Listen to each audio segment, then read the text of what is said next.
Hello, আসসালামু আলাইকুম everyone. কী অবস্থা সবার?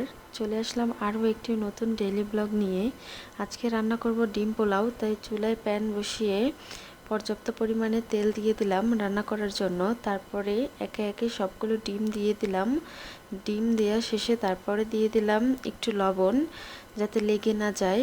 ডিমগুলো নেড়ে ভেজে নেব। লবণ দেওয়ার পরেও কড়াইতে ডিমগুলো লেগে গিয়েছে। ভাজা শেষ হলে তারপরে একে একে সবগুলো ডিম উঠিয়ে নেব। ডিমগুলো উঠানোর পরে একই কড়াইতে দিয়ে দেব খানিকটা বাটার।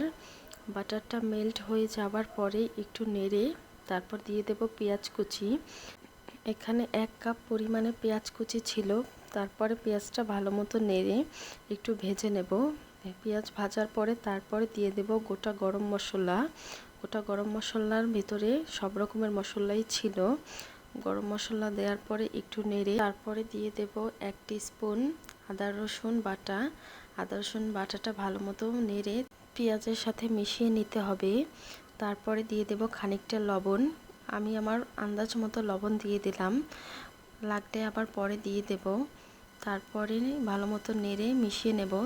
দেন দিয়ে দেব খানিকটা মরিচের গুঁড়া। মরিচের গুঁড়া অল্প পরিমাণে দিলাম, শুধুমাত্র কালার হবার জন্য। তারপরে ভালো মতো এটা মিশিয়ে নেব। মেশানোর পরে তারপরে দিয়ে দেব একটুখানি পানি। পানিটা দিয়েছি মশলাটা ভালো মতো কষানোর জন্য। মশলা কষানো হলে দিয়ে দেব একটুখানি বিরিয়ানির মশলা, যাতে বিরিয়ানির ফ্লেভার পাওয়া যায়। তারপরে এই বিরিয়ানির মশলাটা ভালো মতো কষিয়ে তারপরে দিয়ে দেব কতগুলো কাঁচামরিচ। কাঁচামরিচ আমি অল্প পরিমাণে দিলাম, পরে আবার দেব।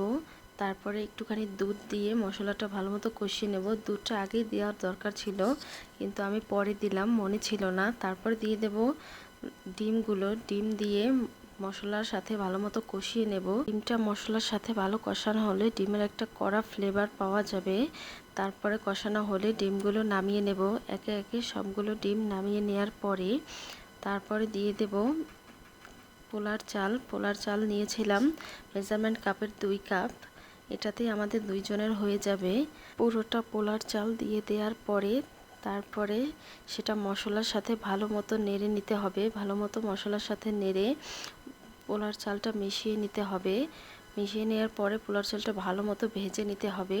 খিচুড়ি কিংবা পোলাওয়ের ভিতরে পোলার চালটা যত ভালো ভাজা হবে, পরে পোলাওয়ের ভালো ফ্লেভার পাওয়া যাবে। তারপরে গরম পানি দিয়ে দেব। গরম পানি দেওয়ার ফলে রান্নাটা শেষে ভালো মজা হবে। পানির সাথে পোলার চালটা ভালো মতো মিশিয়ে নেব। মিশিয়ে নেওয়ার পরে দিয়ে দেব চেরা কাঁচামরিচ। কাঁচামরিচটা শেষে দিলে ভালো ফ্লেভার পাওয়া যায়। ঢাকনা দিয়ে চালটা 80% মতো ফুটিয়ে নিয়েছি। এখন দিয়ে দেব ডিমগুলো। ডিম দেওয়া শেষে আবার নেড়ে দমে বসিয়ে দেব। আপনারা সবাই ভালো থাকবেন এবং আমাদের জন্য দোয়া করবেন। আসসালামু আলাইকুম।